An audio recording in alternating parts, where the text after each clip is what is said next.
Hi friends, welcome back to our channel PSR. Good morning friends ఈ వీడియోలో మనం చింతామణి మార్కెట్లో ఈరోజు టమాటా ధరలు ఎంత పడుతున్నాయో తెలుసుకుందాము.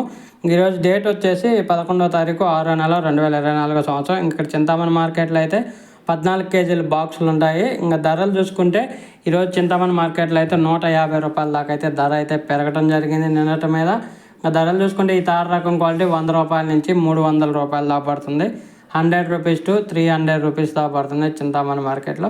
అలాగే సెకండ్ రకం క్వాలిటీ వచ్చేసి 300 రూపాయల నుంచి 600 రూపాయల వరకు అయితే కొనుగోలు చేస్తున్నారు. 300 రూపీస్ టు 600 రూపీస్ వరకు అయితే కొనుగోలు చేస్తున్నారు సెకండ్ రకం క్వాలిటీ. అలాగే ఫస్ట్ రకం క్వాలిటీ టాప్ అండ్ టాప్ ధర చూసుకుంటే 600 రూపాయల నుంచి 800 రూపాయల వరకు అయితే కొనుగోలు చేస్తున్నారు. 600 రూపీస్ టు 800 రూపీస్ వరకు అయితే కొనుగోలు చేస్తున్నారు 14 కేజీల బాక్స్ చింతామణి మార్కెట్లో. ఓకే ఫ్రెండ్స్, వీడియో నచ్చితే లైక్ చేయండి, షేర్ చేయండి, కామెంట్ పెట్టండి. అలాగే కొత్త వాళ్ళు ఎవరైనా చూస్తే మన ఛానల్ సబ్స్క్రైబ్ చేసుకోండి. Thank you for watching.